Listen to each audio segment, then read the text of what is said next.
Good evening, Patriots, and welcome to another edition of the Douglas Ducote Show. You got a many places to be tonight. You chose to be here with me, and for that, I am forever grateful. We're going to talk about a lot of things tonight that are happening right now across the country. The first thing we're going to talk about a little bit, which I haven't prepared anything for, I'm just going to talk off the cuff about what I think of the New York trial right now that's happening with Donald Trump. But before I do that, I want to answer something that popped up in the chat a few minutes ago, right before we came to go on air. Motorized Bike Trips wrote, "I want to hear what you're going to do when they steal it again." I assume he's talking about the election. Nothing. That's what. I guess to answer that question, I have to ask you a question. What are you going to do about it? Nothing. You see, I am at least doing this podcast and sharing with the world what's happening with the Democrats and the Republicans, the conservatives, the liberals. I'm sharing factual information in hopes that people will make the right choices when it comes time for election. I'm also hoping that enough people will come out and overwhelm the polls this time, as they didn't the last time. And maybe, possibly, it doesn't matter how much they try and cheat, they can't possibly pull it off.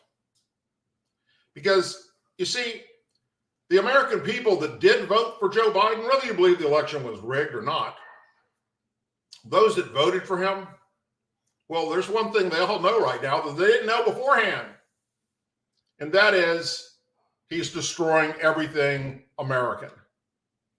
And because of his actions, the world is on fire. The world looks at America for strong leadership. When we do not have strong leadership, then the world sets itself off. I've been witnessing this all my life. There are many of you that are way older than I am.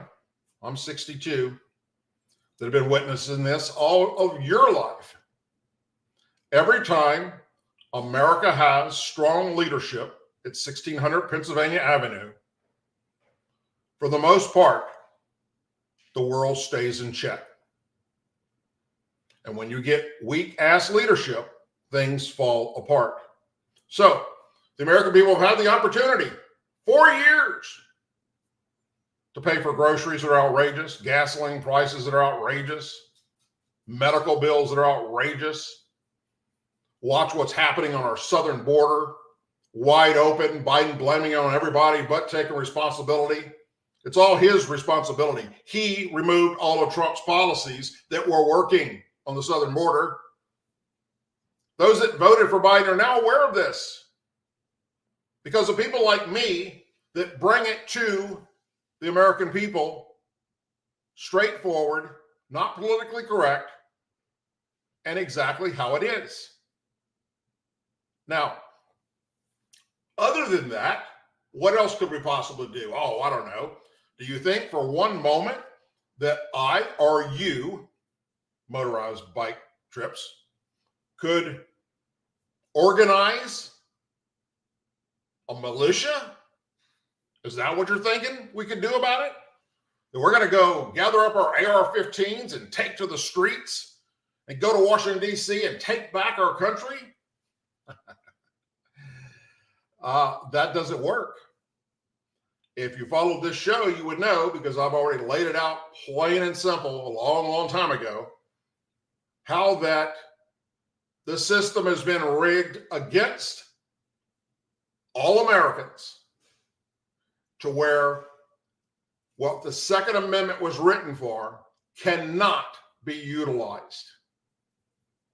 And thanks to the invention of cell phones and computers, the powers that be, the FBI, the CIA, all the intelligence agencies, monitor everything we say and do. And the minute anyone attempts to organize a group of people, whether it's just yourself or you manage to organize thousands of people, the FBI will take you down before you can ever get out the door. There's absolutely no way for anyone in America to go through and do what the Second Amendment was written for. It's not going to happen. Those days are long over with. That part of the Constitution has been removed. Now we're fighting to keep our Second Amendment rights to bear arms. And I'll be damned if that isn't infringing on our entitlements. If we get Republicans in office, we don't have to worry about it. But at least I'm doing something about it. I'm putting it out there.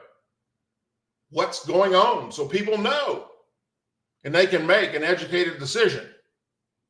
And yes, sadly, many of the Democrats and liberals that vote aren't educated on anything other than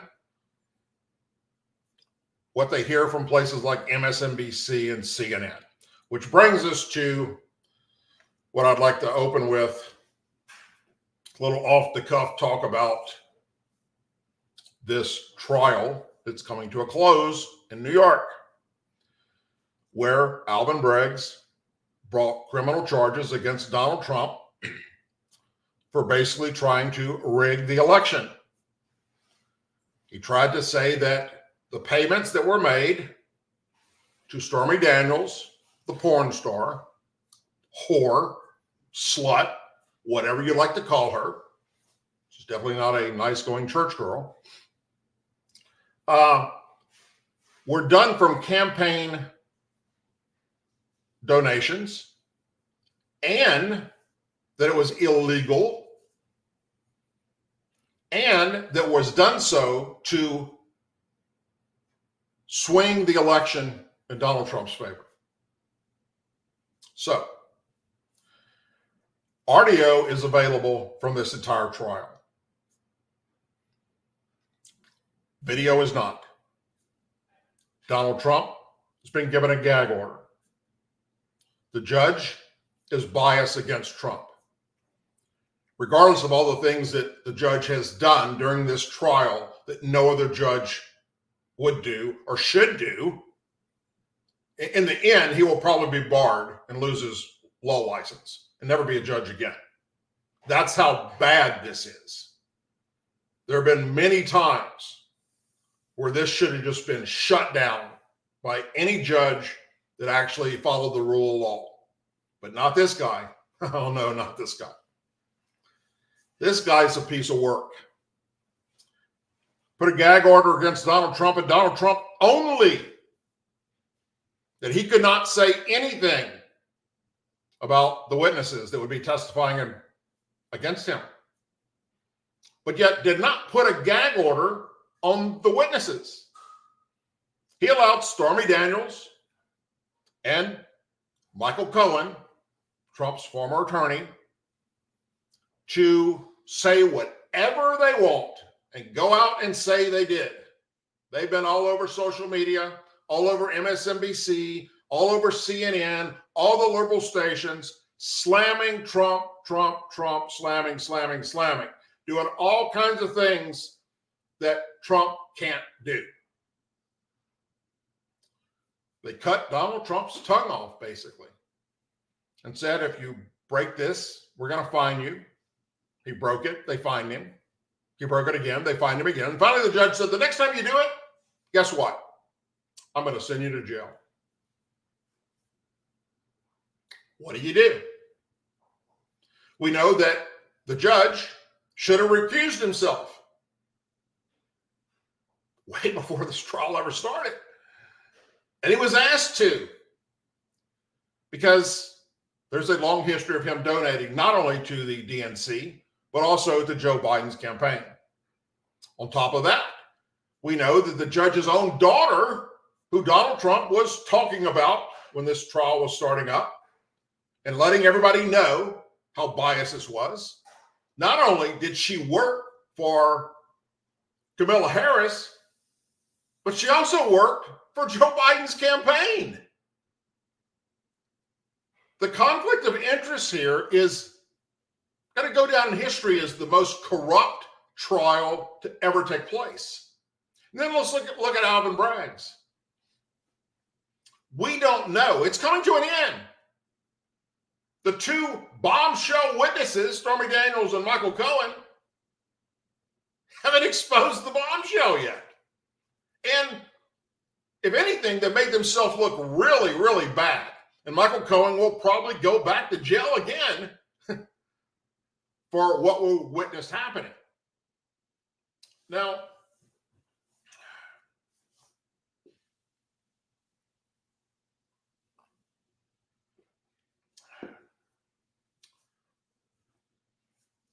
the biggest part that hasn't taken place yet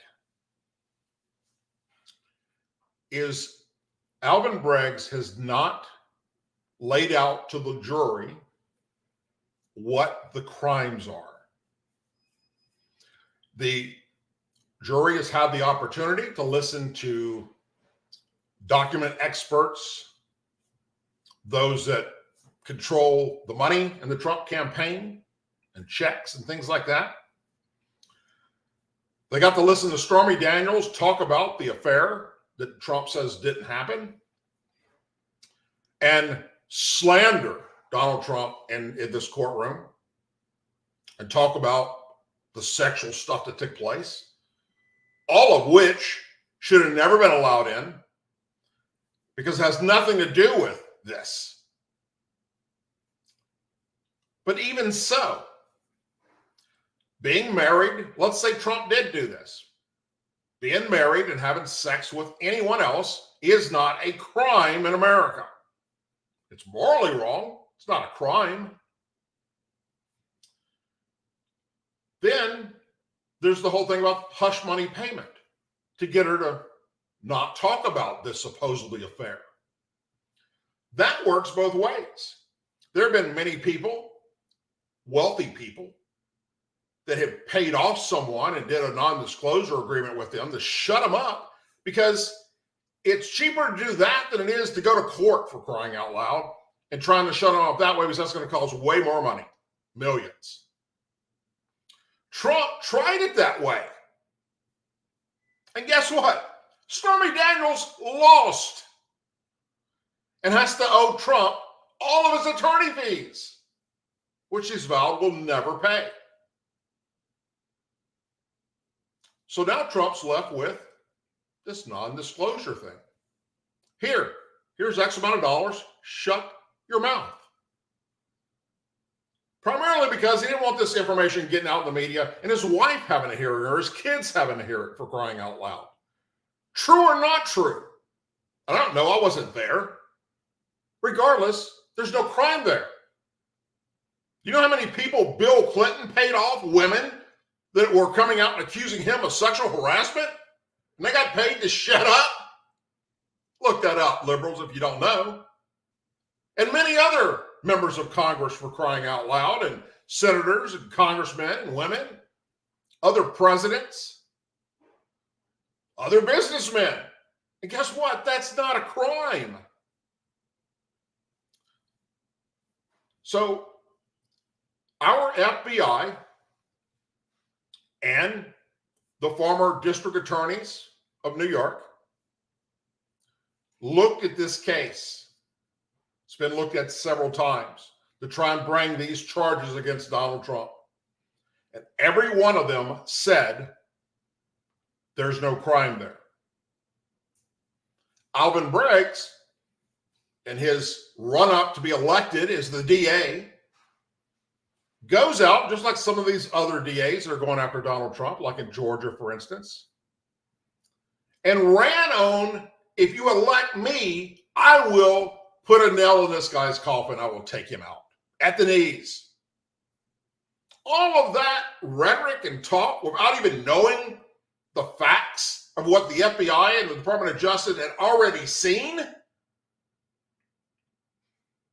that should have stopped Alvin Braggs from bringing this forward, but it didn't. This judge still allowed it. And now we've got weeks of this. And as of today, 5:14 at 8:17 p.m., Michael Cohen is finished testifying. He's been on the stand twice now. And there's no smoking gun. But if you listen to MSNBC and CNN, you wouldn't know that.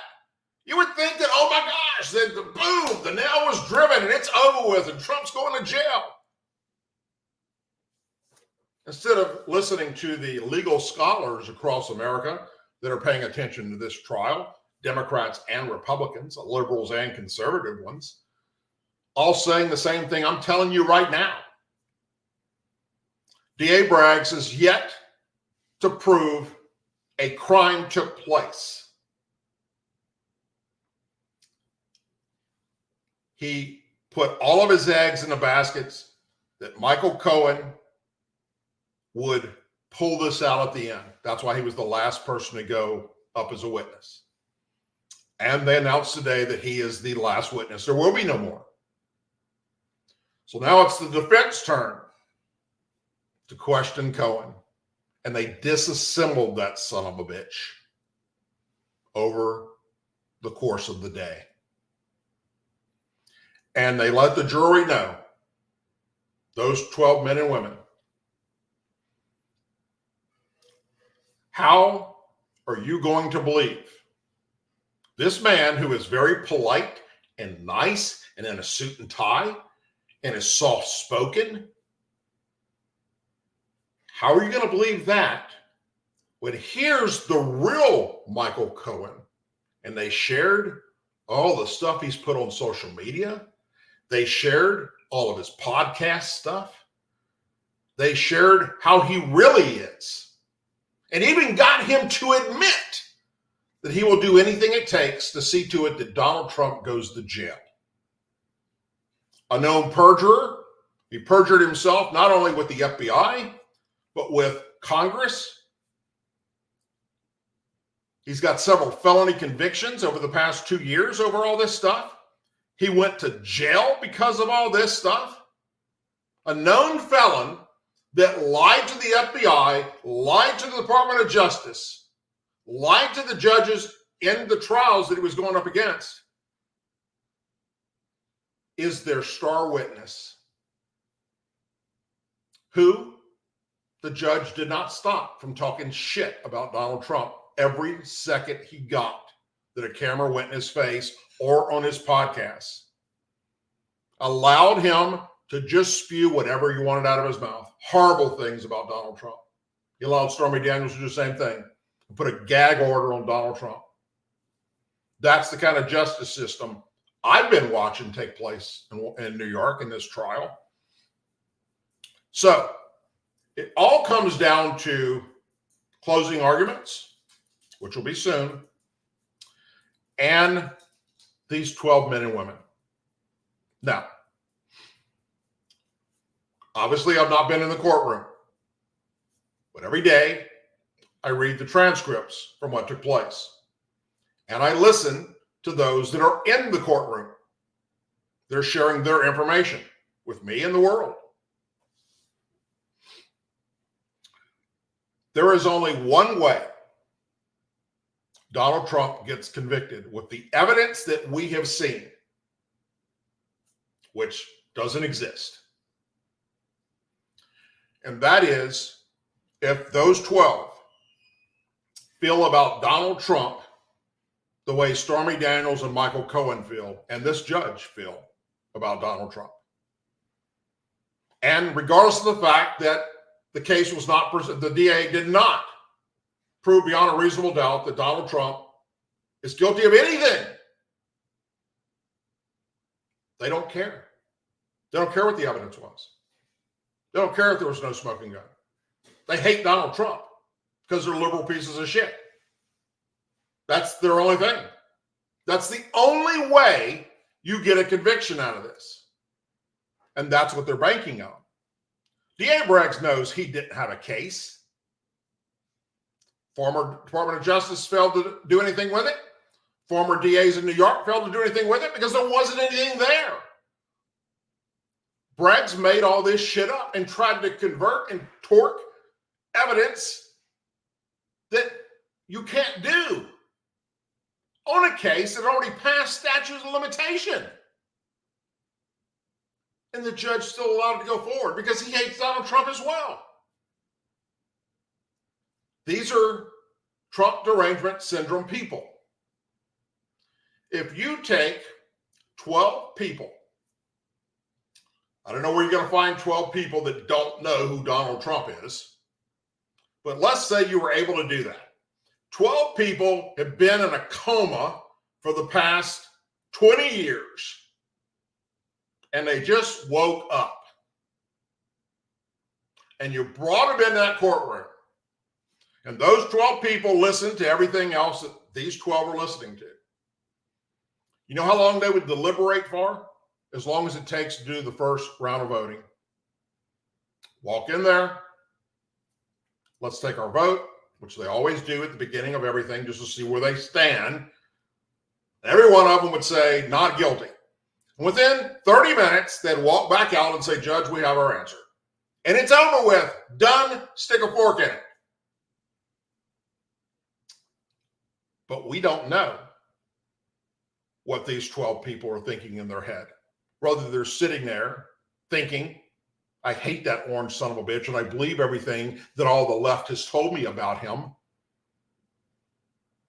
And I don't care what the evidence is. I just want to see him go to prison because I hate him. Because he's a mean person. He sent mean tweets out. He talked bad about illegal aliens. He talked bad about Muslims. He's a racist. He's a bigot. All the things that the left says. That's where this falls. How do those 12 people view Donald Trump regardless of the fucking evidence that's not there? That's what it's all going to come down to, sadly.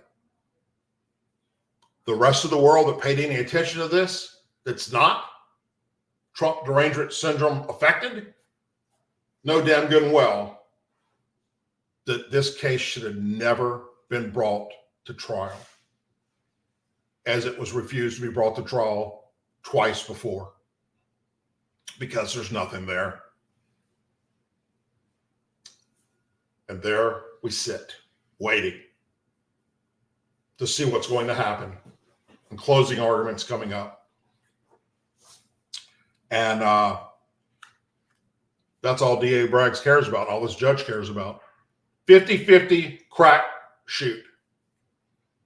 Keep Donald Trump off the campaign trail as long as you possibly can, in hopes that there's a snowball chance in hell these 12 people feel about Donald J. Trump the way they do. That's what they're banking on. Now, moving on, let's talk about another piece of crap. Somebody that, look, if you've been watching my program, you know how I feel about the woman. Wow.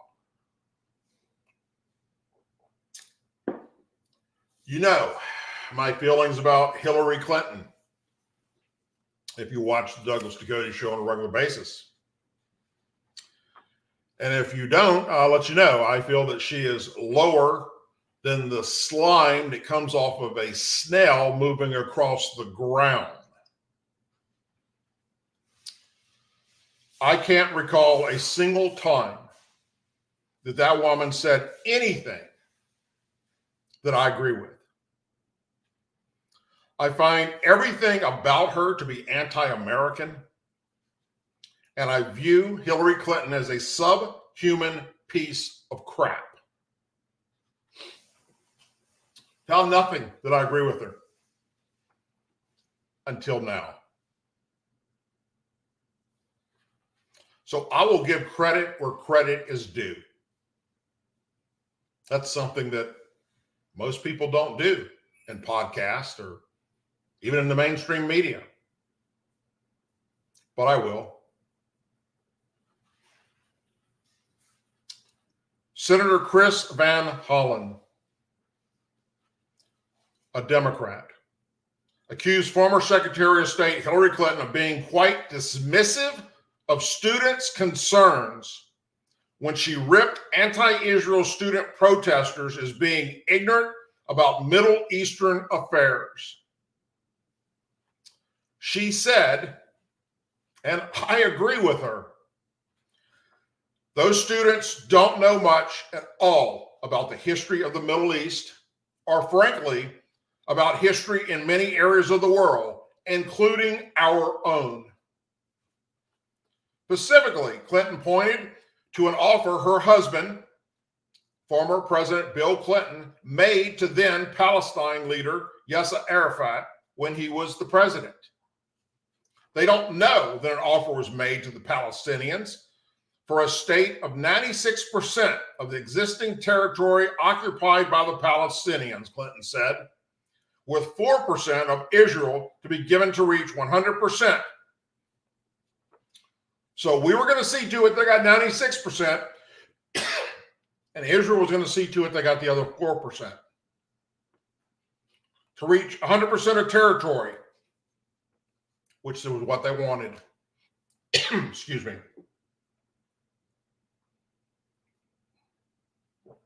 The former Secretary of State said that her claims about students are based on multiple conversations with young people over the past few months. As you all know, anti-Israel protesters have broken out at schools across the country following the October 7th terrorist attack by Hamas on Israel and Israel's military response. So there you go. Other than that,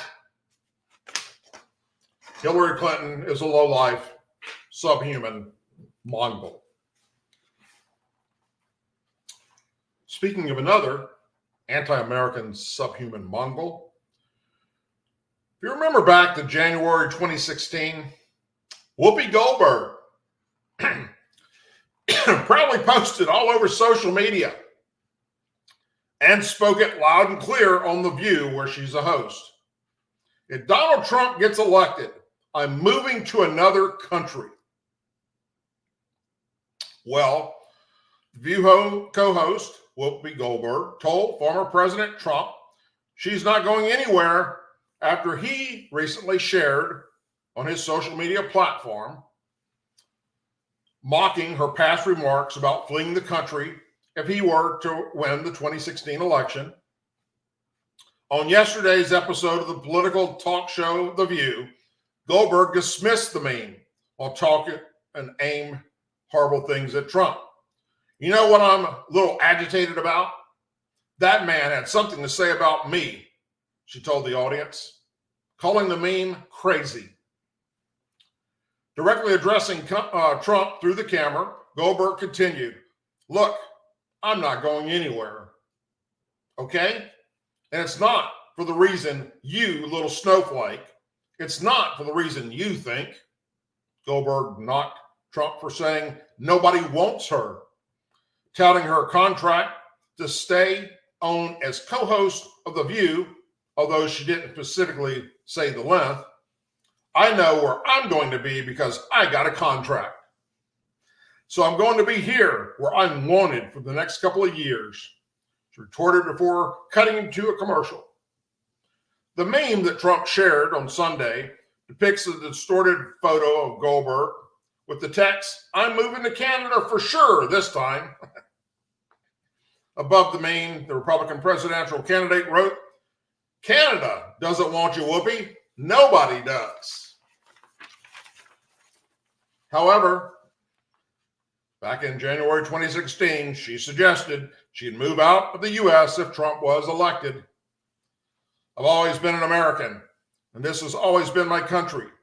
We've always been able to have discussions," she said on The View at that time.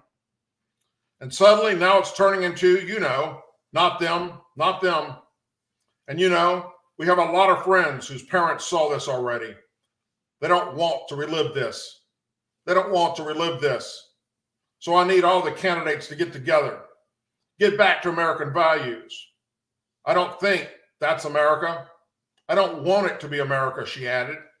And to read between the lines, she was talking about racism and bigotry and enslaving black people again. Maybe it's time to move on. You know, several other celebrities, including Chelsea Handler, Snoop Dogg, and Miley Cyrus, also vowed they would leave the country if Trump was elected in 2016. But most celebrities who made such a pledge didn't follow through. Well, Whoopi, please do move this time. And don't let the door hit you and your big fat ass on the way out. Because nobody wants you but those liberal little bitches that watch you on The View spew nonsense out of your pie hole.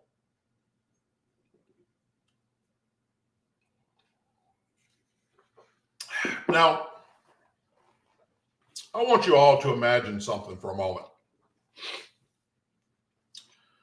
Imagine for a moment if Donald Trump held a press conference and suggested the following. What the liberal media and liberal Democrats would be saying today if he did this. If Donald Trump held a press conference and said, I suggest these illegals coming across our southern border be given jobs as lifeguards, since they must be great swimmers swimming across the Rio Grande. Their heads would explode, calling him a racist bigot, insensitive. How dare you? Well, they're not exploding over Democrat New York Mayor Eric Adams, who today called for migrants to be allowed to work as lifeguards as the city faces a shortage for the role, arguing that many are excellent swimmers. How the fuck does he know that? You ever see anybody swimming across the Rio Grande? No, they're walking across the Rio Grande because the water isn't more than shoulder length at the most. They don't come across the parts where it's deep and you got to physically swim. They come across the parts where it's knee deep or waist deep. Adams was asked at a press conference about a lifeguard shortage in the city as Memorial Day nears, with the summer months approaching.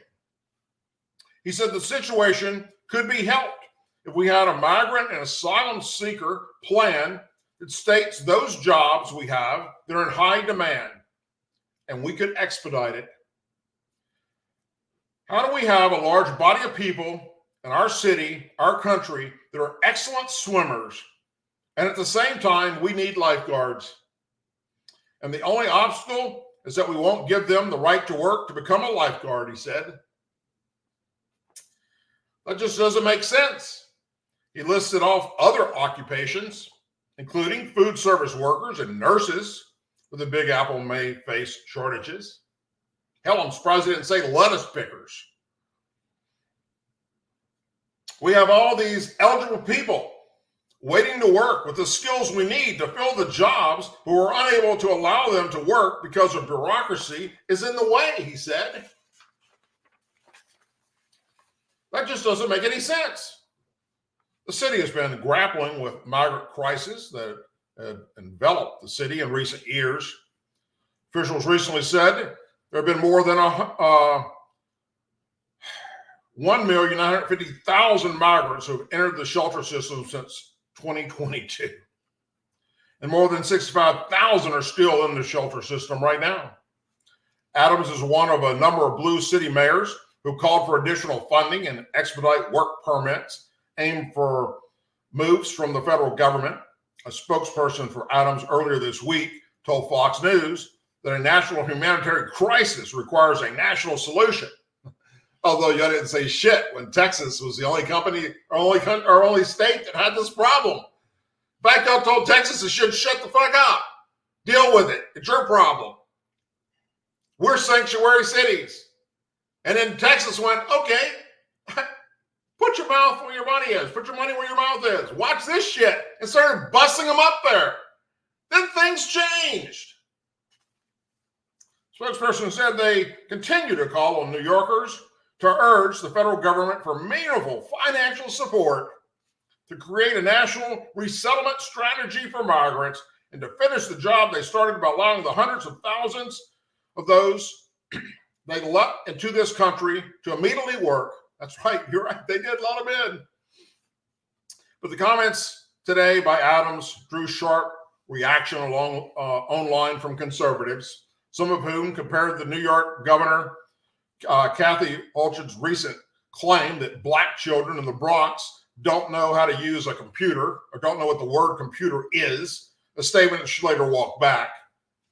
So the New York governor thinks these black kids in the Bronx don't know what computers are, and the mayor thinks illegal immigrants should be lifeguards because they're excellent swimmers, commentator Dana Loesch said. The GOP should be making ads off these insane elements. Fucking hell, man, said commentator Stephen L. Miller on his Twitter account.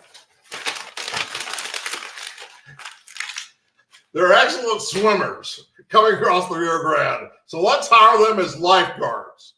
Imagine if Donald Trump said that. And there ain't a single liberal or Democrat screaming about this shit right now.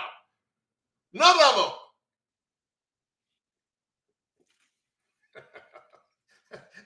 Like he knows that they swim. Jesus. All right. Never mind. Somebody has been to the border many times. And I've done a few documentaries on it. Trust me. You don't see people coming across there doing this. All right? No. It's not what's happening.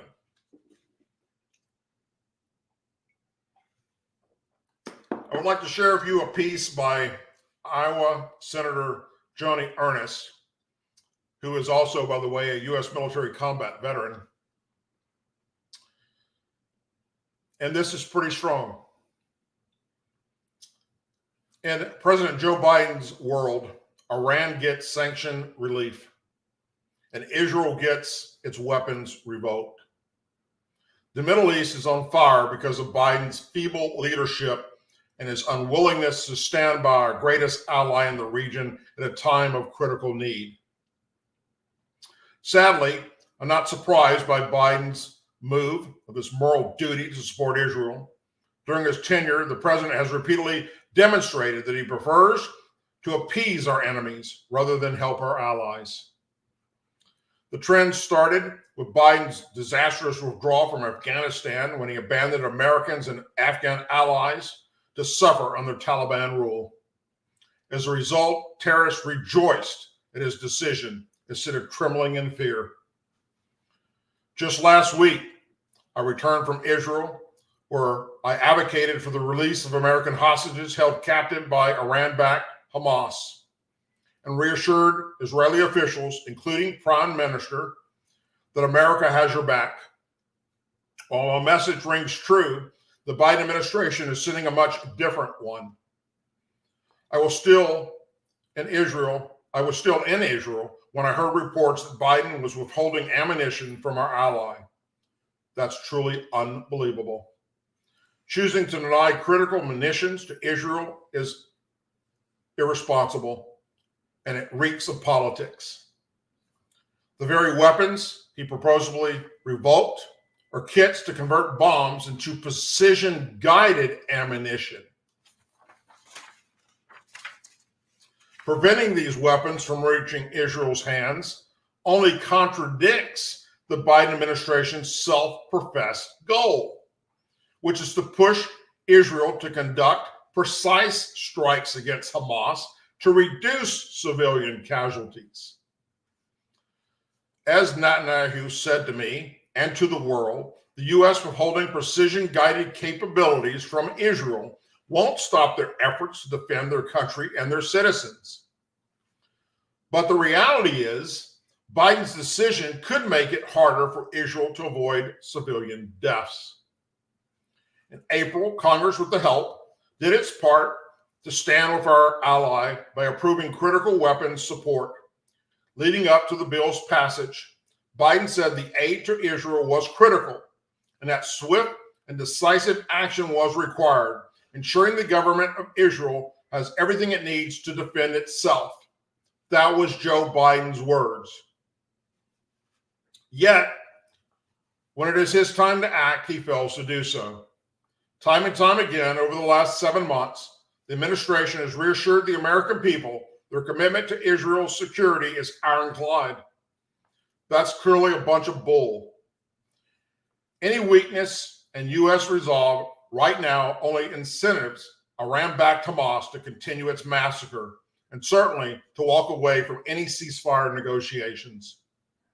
Biden's decision to withhold critical ammunition is not just a betrayal of Israel, but to my fellow Americans being held hostage by Iran-backed terrorists.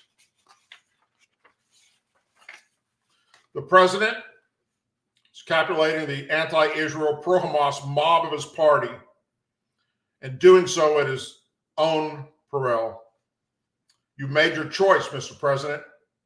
You are choosing the side of Iran-backed Hamas terrorists who brutally rape women and burn babies.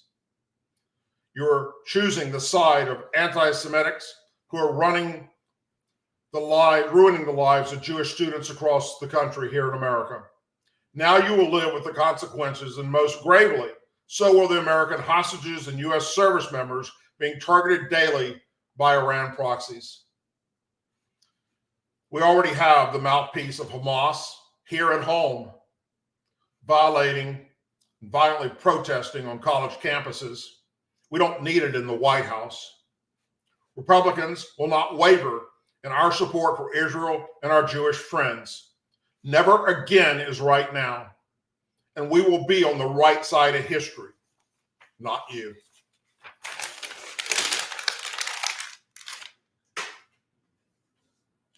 Very, very strong piece.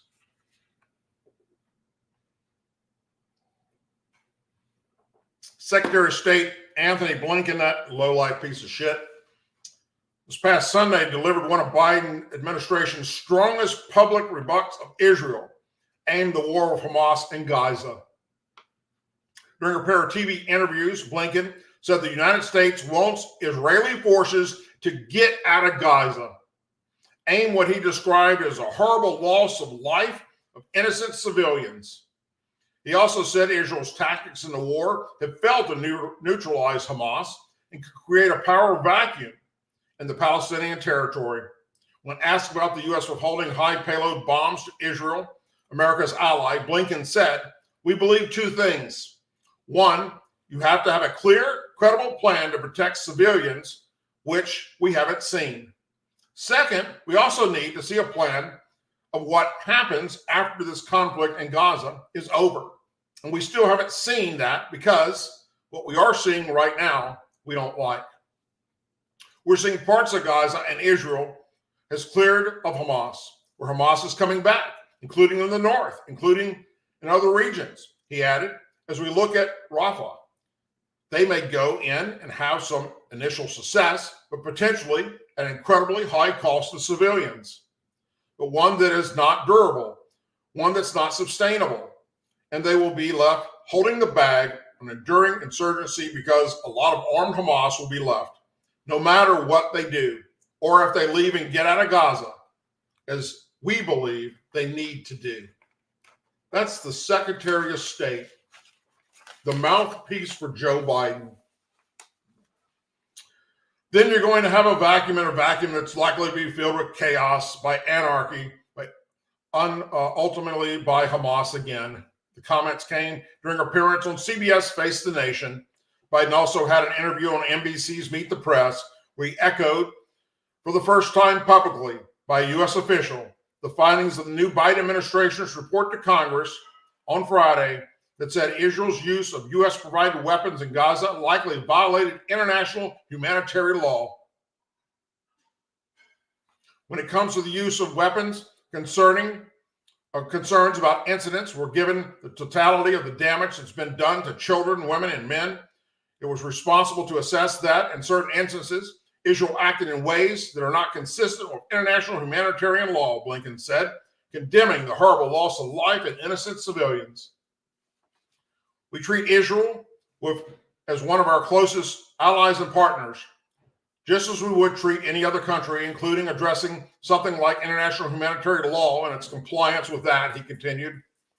During the same interview, Blinken praised President Biden's support for Israel, saying no one has done more than Biden, despite the apparent shift in tone. No one has done more defending Israel on the matters at hand than President Biden, the Secretary of State said. He was there in the days after October 7th, the first president to go to Israel in the midst of a conflict when Iran mounted an unprecedented attack on Israel some weeks ago. 300 projectiles, including ballistic missiles, launched in Israel.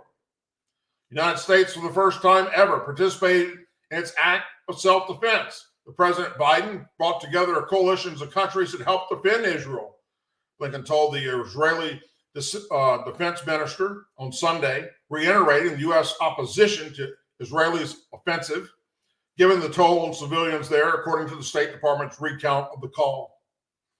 He said the U.S. continues to work with Arab countries and others for weeks on developing credible plans for security, for governance, for rebuilding in Gaza, but we haven't seen that come from Israel. We need to see that too, he said. More than 1 million Palestinians have been forced to live in Rafah, aimed Israel's offensive push against Gaza. Israel has described the city as one of the largest strongholds of Hamas terrorists. As a reminder, the war began on October 7th, after the attack against Israel by Hamas that killed 1,200 innocent men, women, and children. Babies were killed like insects, some placed in microwave ovens and cooked alive. Women and young girls were tortured and raped. And then they took several hundred hostages, to include American citizens. In war, any war, pick one. Doesn't matter if it's one of the 4 that I served in, or the Vietnam War, or World War II, or World War I, or any war that took place on planet Earth. Sadly, there will be people that are innocent that are going to die. That is a fact of life.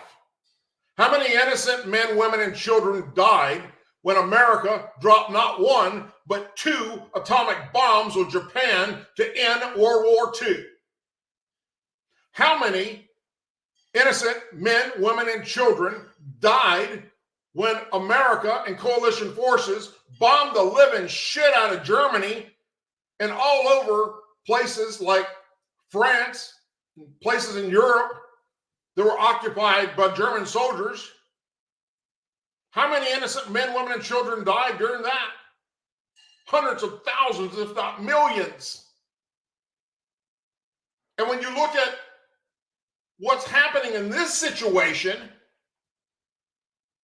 they are physically, Hamas, physically setting up the battlefield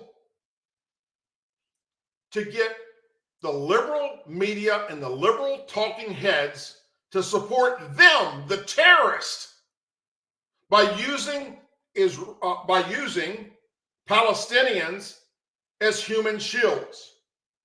Hamas has set up their military command and control centers in hospitals. That's against everything in human nature, much less the Geneva Convention. In schools where children go, all schools, in grocery stores, in mosques, everywhere civilians go, that's where Hamas has their military operations controlled out of. So how in the living hell are you not going to kill civilians when you're trying to take out the terrorist? Sadly, that's what happens in war. And now Joe Biden goes and withholds, and it's not actual bombs per se. No, he's withholding the guidance systems to connect to them that make them precise targeting so that innocent men, women, and children don't die. This doesn't make any sense. Like what we saw in Japan and the bombings, what we saw in Germany, all of World War II, we would have to send over hundreds of bombers, B-17s, B-25s, B-24s, dropping dumb bombs that have no guidance, thousands and thousands and thousands of bombs to hit one fucking target. And everybody around there died. But did you see anybody come out and say, oh my God, stop this? What if we had done that? What if we had stopped in Germany and Europe and Adolf Hitler survived and his regime continued? Well, that would make the left fucking happy because they'd continue killing Jewish people. What if we had stopped and not dropped the 2 bombs on Hiroshima and Nagasaki in Japan? Well, today we'd probably be speaking Japanese. In war, people die. That's why I don't like war. That's why I believe that every opportunity that exists to try and stop sending our troops into battle should be exercised. Every single way you can possibly do it.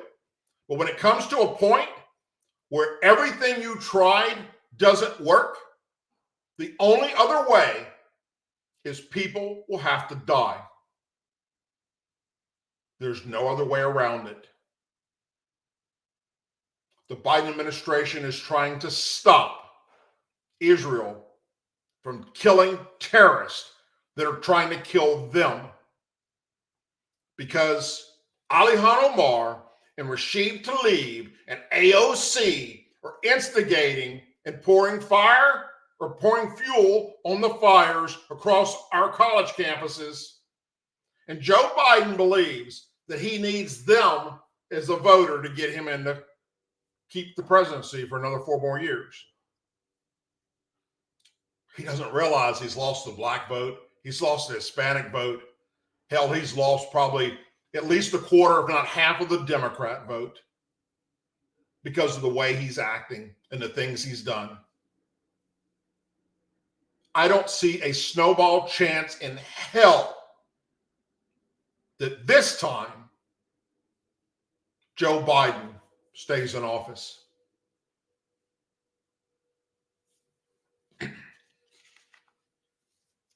And then, with Joe Biden and the liberal media have been spewing, the facts came out today that it's all a fucking lie.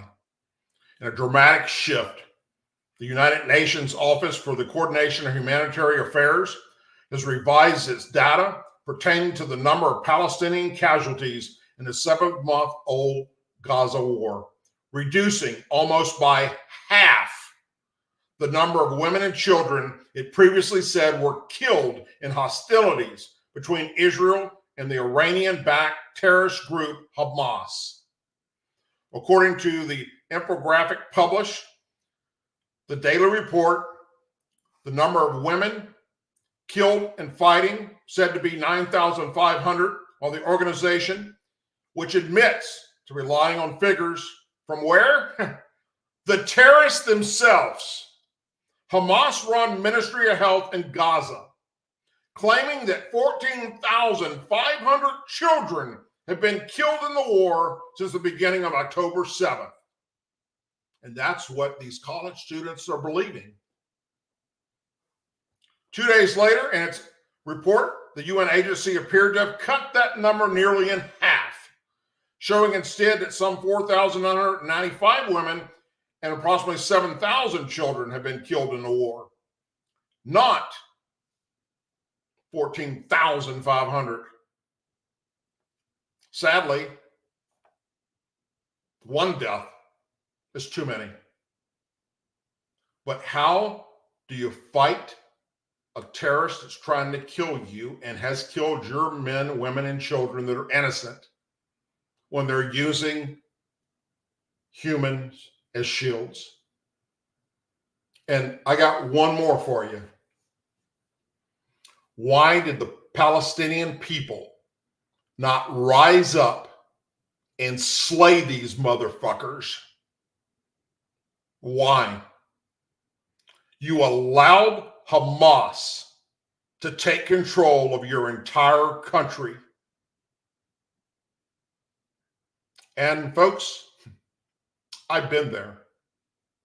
And I assure you, it's very difficult to determine the difference between a Palestinian civilian adult and one that's a member of Hamas. They think the same, sadly.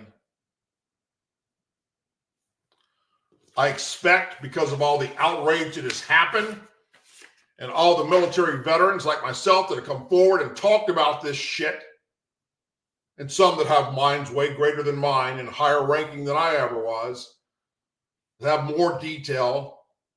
I expect that Joe Biden and his administration are going to release these weapons control systems that they've been holding and give them to Israel.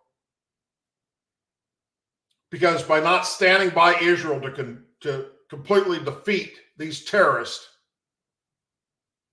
that makes Americans look weaker than we already are. It's disgusting. It's a shame. It's like he did in Afghanistan. It's surrendering to terrorists. And that's what he wants to see Israel do. And Israel said, fuck you. We're not going to surrender. We will go down to our last beating heart and breath to take these bastards out. Something, Joe Biden, that you don't have the fucking balls to do. And you proved that with your hasty withdrawal of American forces out of Afghanistan. When you got more Americans killed in the withdrawal operation, you left behind billions of dollars of military equipment that you lied and said we destroyed. And we know from the testimony in front of Congress by those that were supposed to destroy it that it wasn't.